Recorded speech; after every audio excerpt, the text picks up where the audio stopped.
Hey, Stephen, how are you?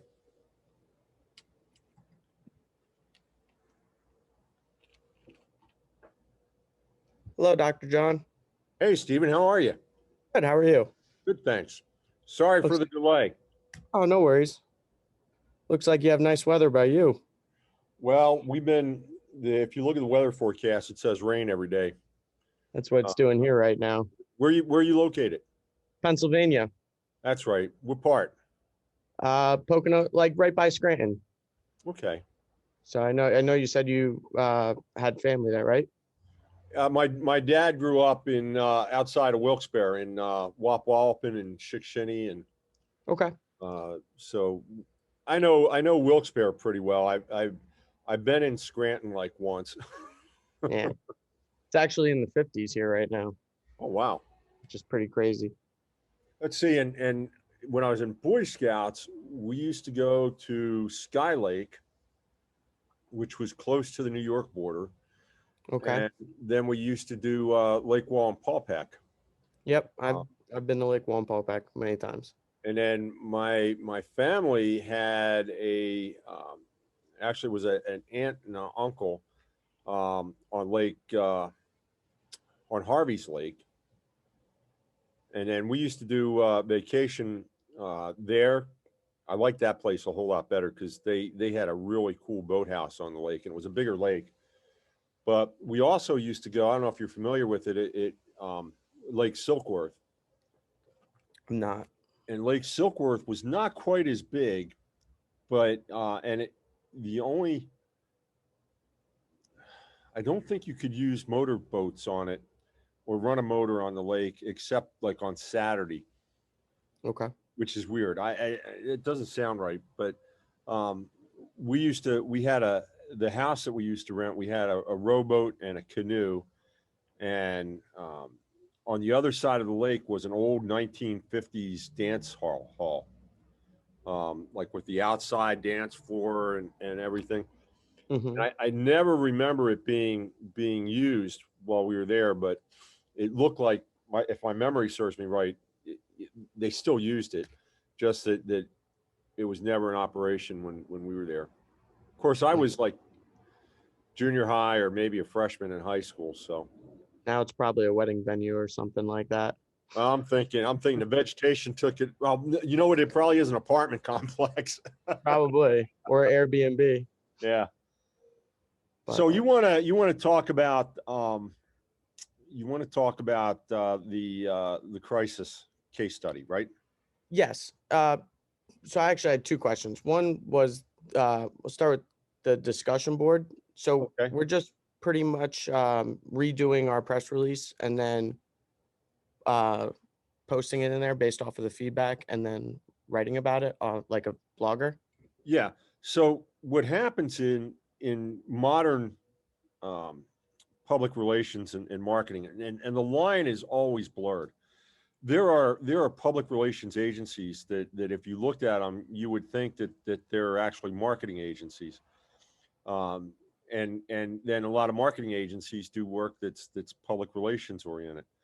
Um, so, but what happens is when you write the press release, you're writing it from the standpoint that you want to deliver that to somebody else that then is going to write a story or use it in some other medium. But you want somebody else to tell your story. So you're conveying that to either legacy or new media journalists. Okay. But inside the agency, you have your own content. So your website, and you can put posts on your social media, um, as long as you haven't been kicked off. Yeah. um, I got kicked off last year for something really stupid. I can't even remember what it is now. Uh, Probably was, I'm gonna guess it's Facebook because they were doing that a lot. yeah, Like, and it was weird because they didn't ban me completely. They told me I couldn't post any videos for a month, yeah. or I couldn't go live for a month. And whatever it was they said I did, it had nothing to do with going live. So Yeah, my friend posted, I think he said an Aristotle quote. And it was like right around like election time, and he got banned. And he was like, I don't know what. That's what it was. I posted. So, propaganda and public relations are one and the same. Yeah. If the government does it, they call it propaganda. If a company does it, we call it public relations. And I used a quote from uh, Himmler, who was Hitler's propaganda minister. Okay. And so but I did it in a historical reference talking about propaganda. Um, and they said that I was promoting fascist information, and I'm like, so now if I've made some posts lately where I say something about Nazis, Mm-hmm. um, in a historical perspective, but when I do it, I don't write Nazi, I write NA space ZI. Yeah. So they look at it as two words because they're just using artificial intelligence to go through and search for keywords. And you and I can look at that and know what I was trying to say. And but the artificial intelligence, they haven't picked up on it yet. They will at some point. Yeah. You'll get into semantic um, analysis and so forth. So anyway, this week you want to flip the mode and you become the journalist Okay. and take the press release as if you received it and now write a couple different new media posts, whether it's a blog. A blog article is going to be much longer. It's going to be like something you'd find in a newspaper Mm-hmm. story. But then you want to do so. It has a lot of the elements of your press release, but again, if you wrote your press release properly, your press release is just the facts in that first paragraph and really throughout. Um, and then what you want to do now is make it interesting. And I just realized some of you may not have. You had a blog writing class? I don't believe so. If I remember, I think we used it as like as tools, but I don't think we had a blog writing class. And to be honest with you, I'm not looking for perfection. I'm not looking at this like I teach public relations over in new media journalism. Mm-hmm. Occasionally, uh, and when I say occasionally, usually it's like for 6 months at a time. But then they don't talk to me for another year or 6 months, um, and uh, so I don't look at things the same way when I'm teaching in digital marketing as when I'm teaching in the new Yeah. media journalism program. Um, so you can do some research and like look for the New York Times or Wall Street Journal way of writing a story. Let me do this real quick Okay. because I Yeah, I definitely need to change my press release a little bit because I think that was one of my issues. I focused too much on marketing and not public relations. I think that was one of your yep, feedback comments. and So that happens a lot.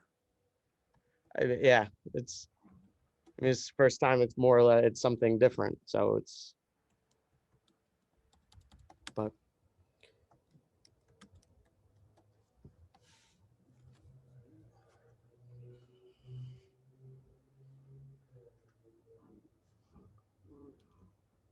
I think I have this somewhere on one of my hard drives, but um, if you type like writing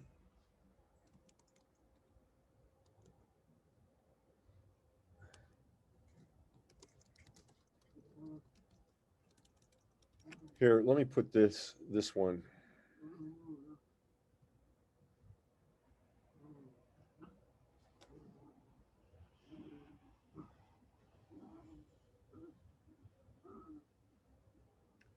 I'll put this link in the notes okay. chat.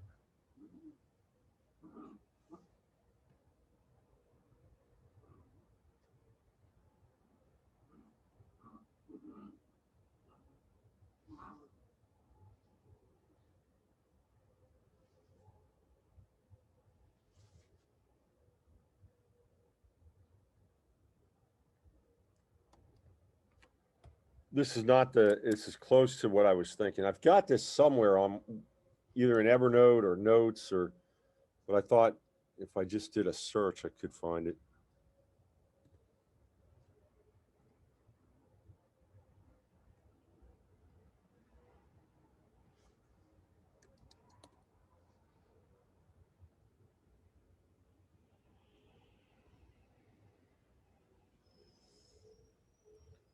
No, that's not it. One more time here.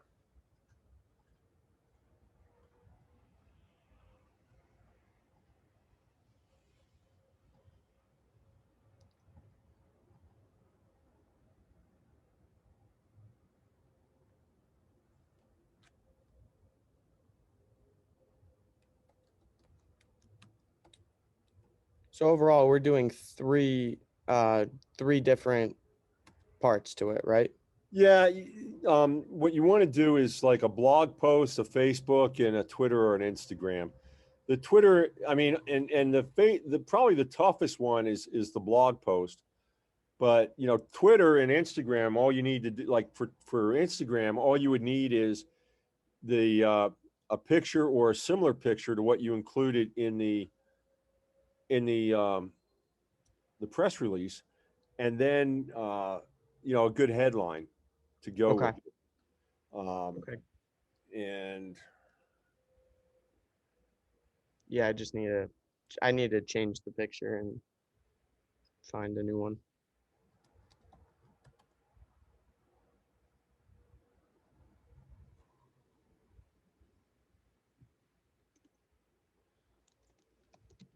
it sounds more like what I was thinking.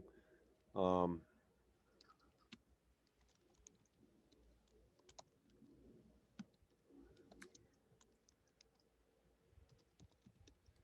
One of our instructors, Ken Cosson, who's no longer in our program, but he used to teach blog writing in the undergrad program. And Ken was very good at blog writing. I am much more of a mechanic. So here, this I think is a good article. Okay.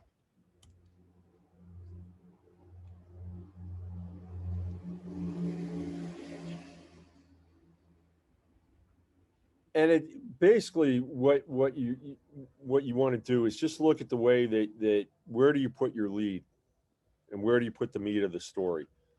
Um, and because obviously you need something to pull people in, Mm-hmm. and then where do you want it? Give me a second. No problem.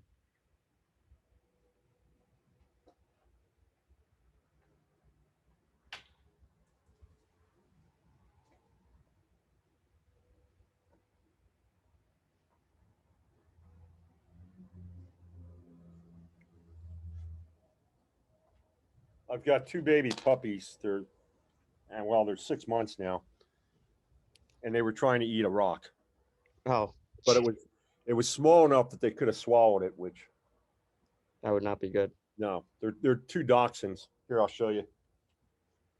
Come here. I know it's time to go on camera again. This is General Flynn. Cute And the little other pup. guy, come here. Fletcher, come here. Come here.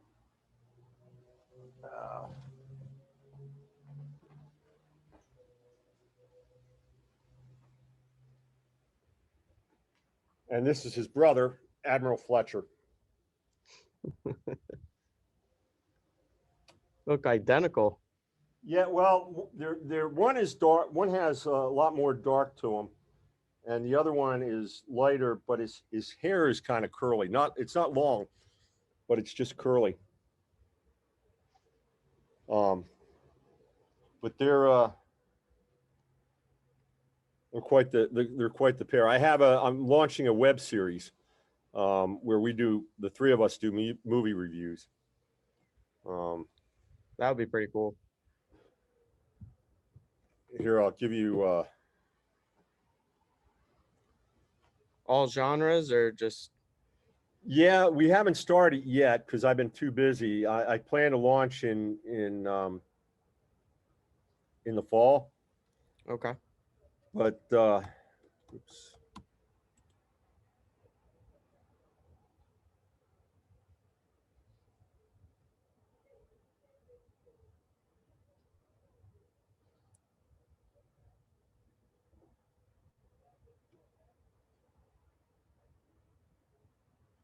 So I've done a couple of preview movies. Give me a second. These are short, so I'll share my screen.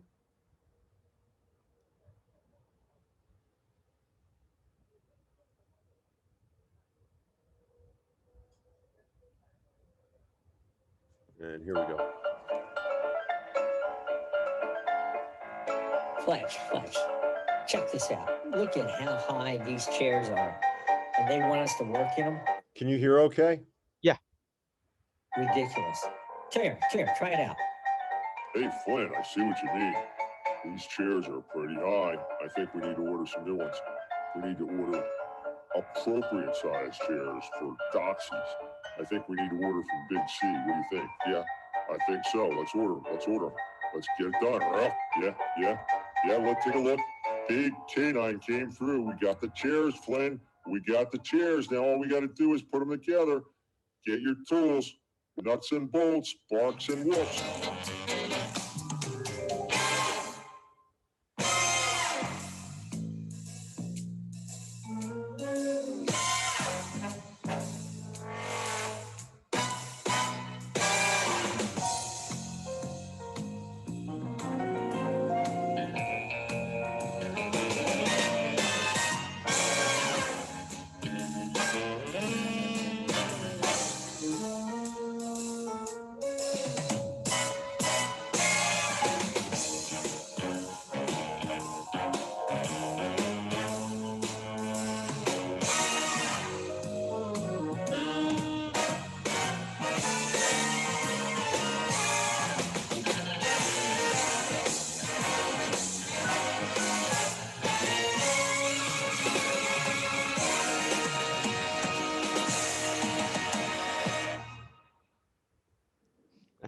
Well, we did it, Fletch. We put these chairs together, and look at the height. The height's just perfect. It's absolutely perfect. These are Dachshund appropriate chairs, don't you think? I thought you'd agree with me, Fletch. Hey, Fletch, what do you think? We're going to be ready to do our... Hey, Fletch, where are you going? I got more to say. Fletch!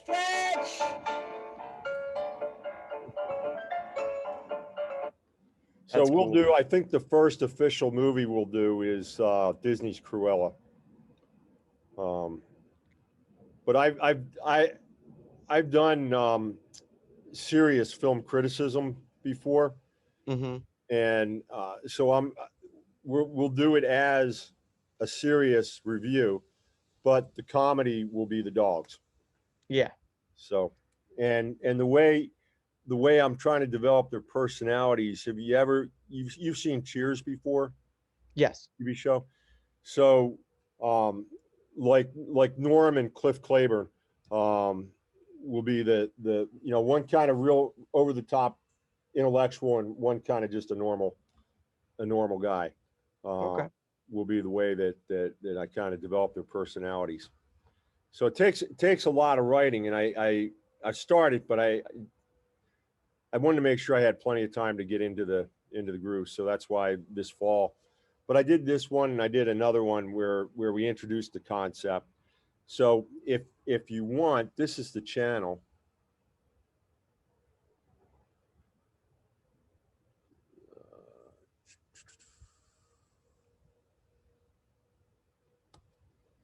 And I'll put this down in the.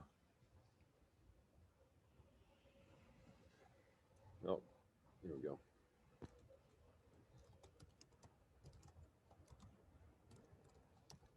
Okay, so anyway, getting back to the discussion.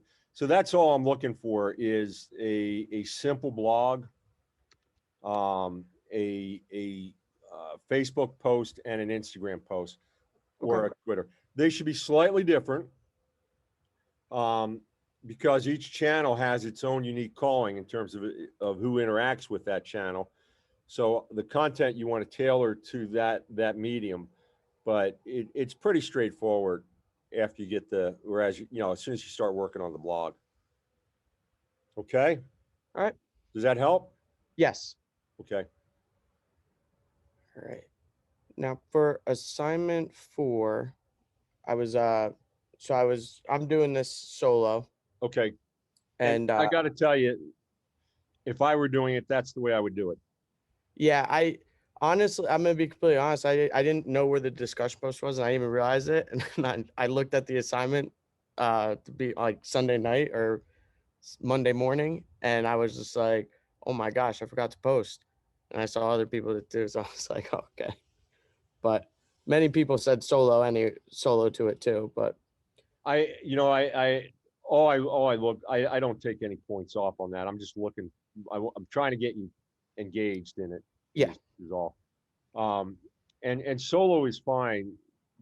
When I did I did an executive MBA, and I actually, I was on campus at another university when I did my MBA, but we also, so the way our course worked, we met one night a week with a teacher. This was all the way through it didn't matter what course we were in. It was one night a week, and then another night a week, a minimum of 4 hours we had to spend in our group, because throughout the entire MBA, every week we had an individual paper we had to do, and we had a group presentation or a group paper we had to do. So 60% of your grade was your individual work, 40% was what you did as part of the group. And I'm thinking my program, my MBA, was about 32 or 34 months. okay. So a little over 2 years. And the first year, I don't think I wrote both papers. I didn't trust my group yet. I would give them assignments, but I was the one that they would send their pieces to. I would look at their piece and go, yeah, I can use this. No, I can't. And if I couldn't, it was too late in the week to have them redo it. So I would just redo it myself. Okay. So at Full Sail, we attempted at one point in time to include one group assignment in every course.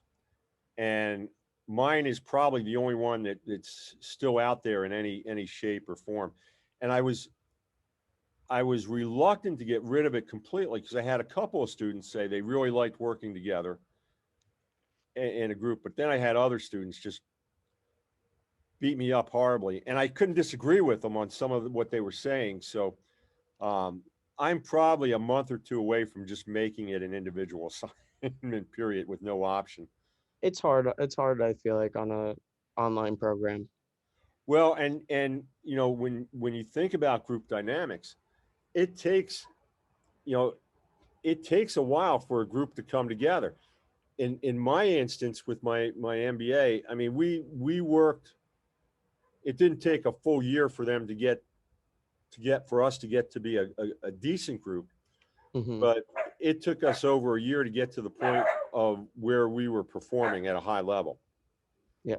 And when you have one group assignment every month in a 12-month program, and your cohort is changing. See, my cohort changed twice.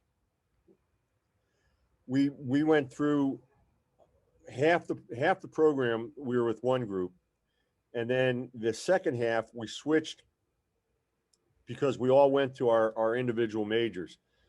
And fortunately, in my group, we had four team members. One of them was a healthcare MBA, and after when we broke up, she went with the other healthcare MBAs, and then we brought in somebody new that was a technology management person. And the interesting thing is, I'm still friends with everybody that I did my MBA with, and we're talking a long time ago, the MBA and group work. Mhm. And so a normal group, you you come together, you form, and then in there's rhymes to go with this. So the four stages of group development by Tuck um, are forming, storming, meaning conflict. You Mhm. figure out where's people's strengths, what people want to do, and personality. All that goes into the storming phase. Then you get to the next phase, which is called norming, where you start to work together. Um, and then you get to finally the performing stage. You can think of this in many ways like sports teams too. Yeah. Um, and that's performing. And then the last part is called adjourning. It doesn't quite rhyme, but it close. Um, and uh, Tuckman, I'm trying to think of Bruce Tuckman wrote this paper. He was a Navy physician, psychiatrist, and he was studying group behavior back in the 60s. And that model, the four stages of group development by Bruce Tuckman, is it's still the benchmark today. You can go through that quickly. There's things as a leader you can do to make things happen quickly. Mhm. Um, like one is change out people. Yeah. If you got somebody that's not fitting the group norm, but when you don't have any choice, and when you're not spending a lot of time, like once one assignment a month in a 12-month program, you're never really going to get out of the you're never going to get to that performing level. Mhm. So By the and way, the link on the assignment for that does not work. doesn't work. Okay, I'll have to take a look and see what's going on with that. I think it's good information, even if we go away from the group assignment. Just Yeah. it's things that as a master's student you should be exposed to. Yeah. You end up, with when you graduate with your master's degree, um, you're going to have this balance between jargon and natural language. You got to throw enough jargon into your professionalism so that people know that you've got the goods.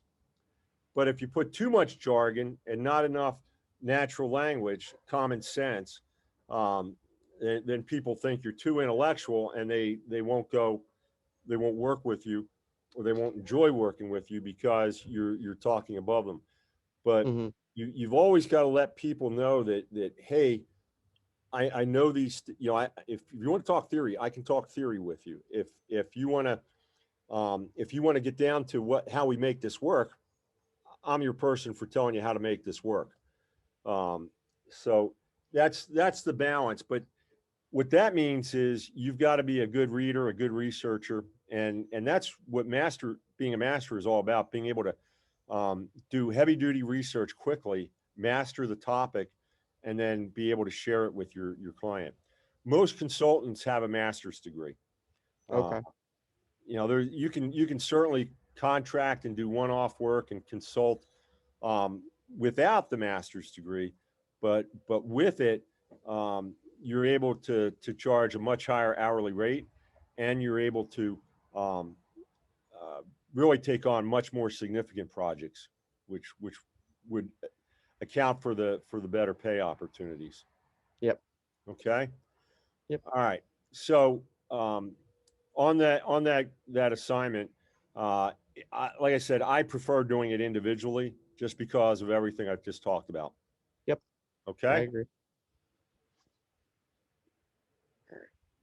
So for this assignment, we're picking a crisis that happened with a different company, and then pretty much giving a presentation on, like, from our perspective based off of what we learned from weeks 1 through 3 on how they should handle it. Absolutely. So Okay. you don't you even though you've got a case study company that you've been following throughout your program, you're not. We're going to use the word case study, but just not related to that case study. Okay. That was what confused me. I was like, oh my gosh, my case study company didn't have one yet, Yeah, thankfully. you want to go through and almost daily anymore. You can do this because, and that's why I give you all that information in week one, Mm-hmm. with regard and really push you all to think about postmodernism and worldview. Um, back, back in the day, back in the early 80s, the the the the case study that everybody studied when I went to school for um, crisis management was Johnson and Johnson. They had Tylenol, that was one of the products that they sold. Somebody had, and they were in capsules, Yeah, I and remember. somebody could somebody actually put cyanide inside the capsules, and people were dying. Yep. And so what defined a crisis back then was something as traumatic as people dying from using your product. Johnson and Johnson's response was the benchmark, and still is really when you get down to it. The way that leadership took accountability, the actions that they took, and so forth. From a leadership standpoint, it was ideal. Um, what you want to take a look at is today, because of all the safety regulations, very seldom do you see a public relations crisis that develops over safety. In most instances, we have public relations crisis because people's feelings get hurt. Yeah. You use the wrong pronoun, and I'm gonna, you Now, know, I can't live when you use that wrong pronoun. And if that's a company that's doing that, we got problems. I mean, uh, everyone is afraid of it. I watched a video.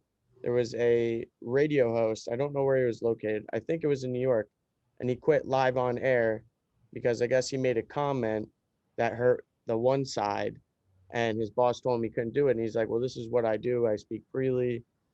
He goes, "I've never had to worry about this in the past." And it's like, I didn't try to hurt anyone's feelings. I just made a joke about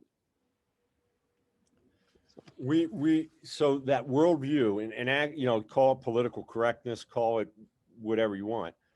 And I'm not trying to put my opinions here, other than to say that as a marketer, as somebody in public relations, we need to be aware that's where crisis exists today, unfortunately. And so, I mean, I'll give you another example that happened last year.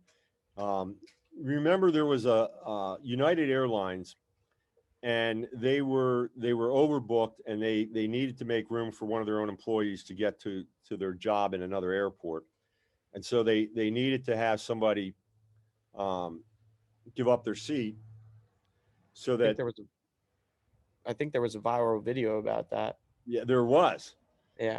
because the person said, no, no, no, you're doing that because I'm the wrong race, and refused to leave, and they ended up having to get security, and they drug him out. It was horrible.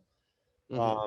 And so, again, the media and that individual, they took a normal situation, and they turned it to basically where their feelings were hurt because they said, you're doing this because I'm the wrong race. Um, and the company, they're like blithering idiots because they continued to push, their agenda and their right to remove somebody in order to make room for one of their employees. And why they didn't do one of two things: just open up. And I used to fly back when I was your age. I used to fly 3-4 times a week.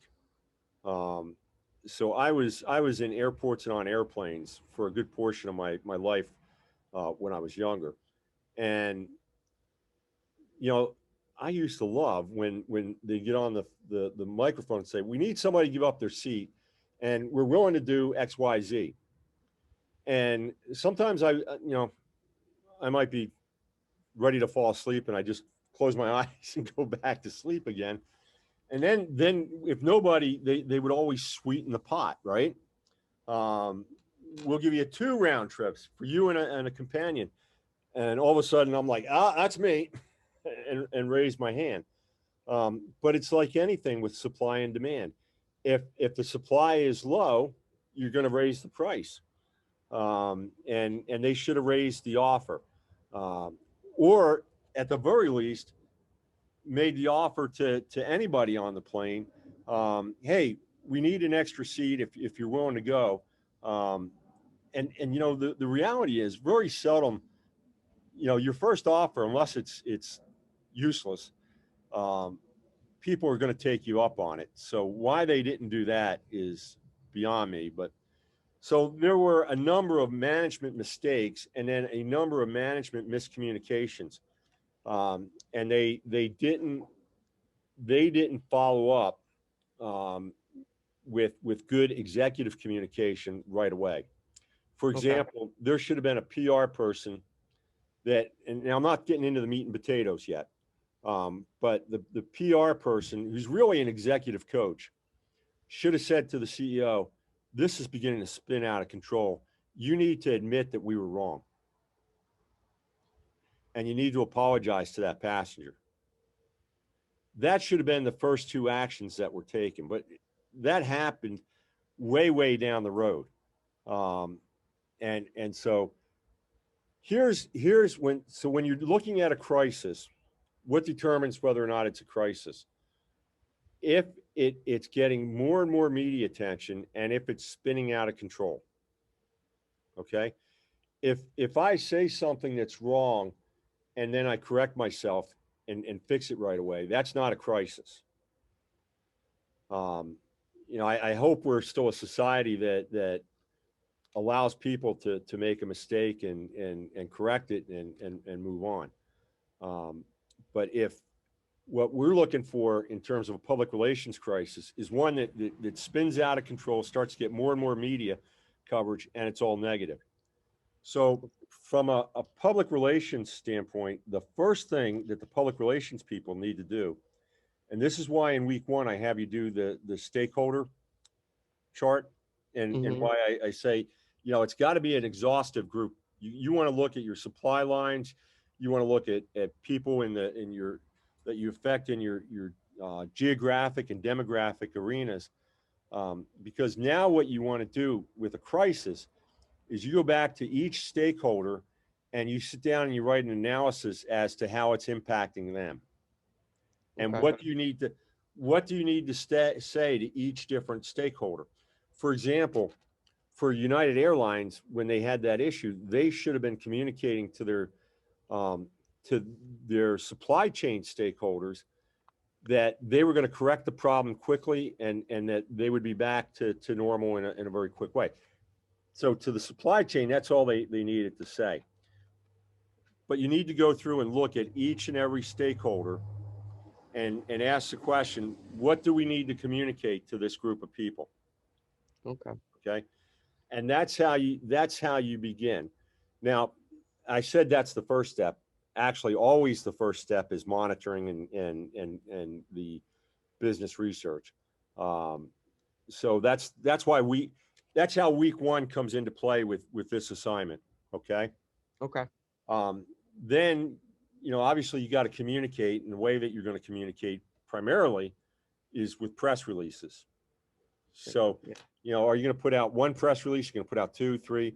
How's that package going to look like, and what's going to be the messaging? Um, and what's your overall distribution plan? So when I said press release package, that really includes the distribution plan too. Okay. Okay, and then ultimately your measurement plan. How are you going to measure all this to know whether or not you're being effective? And this is where you got to take a look at both measuring activities and outcomes. Okay. Um, so I'll give you an activity measurement. We need to have a Twitter post about this every day for the next week, and it needs to be 3 times a day. So we want to measure that activity to see if we're doing it, and then what we want to measure is the outcome of that. You know, have we done any sentiment measurement? Going back to monitoring again, Hmm. um, are we doing any polling? You could put a polling plan in. Um, So there, that's the scope of what we're looking at. And in terms of the report, it's probably your case study presentation should probably be between 10 and 15 slides, with the sweet spot being around 12. Okay. Okay. And I And saw in the video you said no longer than 12 minutes, right? yeah, you want to keep it under 12 minutes, which, Okay. you know, if it's 12 slides, and you always have a reference slide and you have a cover slide. So really it's 10 slides, and you want to be, that gives you a minute. A minute is a long time to be talking on a slide, by the way. Yeah, I had an issue with that on the first one. So, you know, really what you want to do is like 30 you know, plan yourself for around 30 seconds a slide. See, I got real good at this when I was doing my MBA, because we did so many group presentations, and I would plan out the group presentations. And I, you know, if we had 4 team members, that meant everybody had 3 slides they had to present. Mm-hmm. And just like with the papers, I'm timekeeping, I'm watching. Carlos is talking too long. I bumped the guy next to me. I said, go take over. Because when we would present, we would always have a time limit too. Mm-hmm. And I'd always want to make sure that we were under. So Now, is it possible to get, I saw that under the assignment, there wasn't like not like a template, but like an example of what I, one should look like? I tried to look on YouTube because I know you said that we had to post it on YouTube and then send it. So I didn't know, I couldn't find one, but let me see. You know, I'm always betwixt and between giving out examples. And the reason is I don't want them cookie cutter. And I'm more or less like, I would like it just for the like layout. And oh, and they've been all over the board. okay.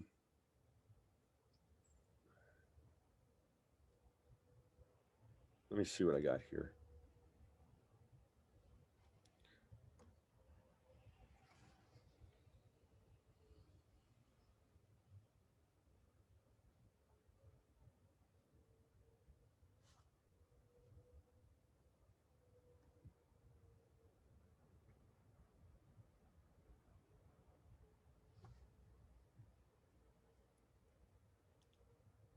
I'm going to need to. All right, this one's pretty good. I'll send this one out to everybody. They remember when Ellen had the problem with her employees. Ellen Ellen, DeGeneres. I think So, so. you know, this is not an A+ study, but it's pretty good. Okay. So that'll give you a little bit of guidance, and Okay. I'll send that out later today. Okay, no problem. And then my last question. So after reading everything yesterday and going through it, so I started researching and looking up. I don't know why I stopped it. I was just looking for something, and it clicked off. Go No ahead. problem. So I was looking at companies that had crises, and the 2 companies that I found interesting was the Target data breach Yep. and Southwest Airlines, their social media response to the IT failure that they had. Both are great examples, and I can tell you the Target one I lived through firsthand. I got a phone call from Target on Christmas Eve, and saying that my actually it was from Chase Bank, but the breach was from the Target breach. On Christmas Eve, they turned off my card, and we were traveling on Christmas Day. Oh, geez. So that's a good one, and so is the Southwest. Okay, I just wanted to make sure that they were ones that would work for Yep. this. And like I Okay. said, Yellen is another good one. United's another good one. But you can pick up the go to the Wall Street Journal or New York Times business sections, and you can just go through, and almost on a daily basis you can find stuff. Yeah. Okay. But yep, that's pretty much all I had. Awesome. Well, Stephen, great to see you again. Great to talk to you. Nice to talk And, to you as well. stay in touch as you finish out your program and after you graduate, and let me know how you're doing. Definitely. I mean, I'm looking to relocate. Um, where I don't know, but right now I'm just kind of working part time, trying to get through the school, and then I want to relocate. I was looking down in Florida. My girlfriend works for Chewy, Okay.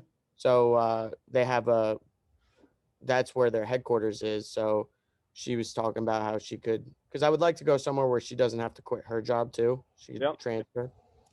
So, but I was looking down in Florida. Are you on the Facebook group? Yes. Okay. Because we post a lot of jobs on that. And actually, I didn't post this one yet, but I just got a notice from Pearson, and they've got an Orlando job for I think it's an associate marketing director. But your background would definitely meet the criteria. Uh, Okay. so Pearson being the textbook publisher. Yep. Yep. So Yeah. I'm definitely looking. I, I've kind of started looking, but I don't. I'd rather not move while while school's you're in going on. school, yeah. I mean, it's already this month has been crazy between everything opening up now. So I've had 2 weddings to go to, and it's been nuts. Well, we've been open all for other than about 5 weeks last year in Florida. Yeah. Uh, we've got the greatest governor on the planet.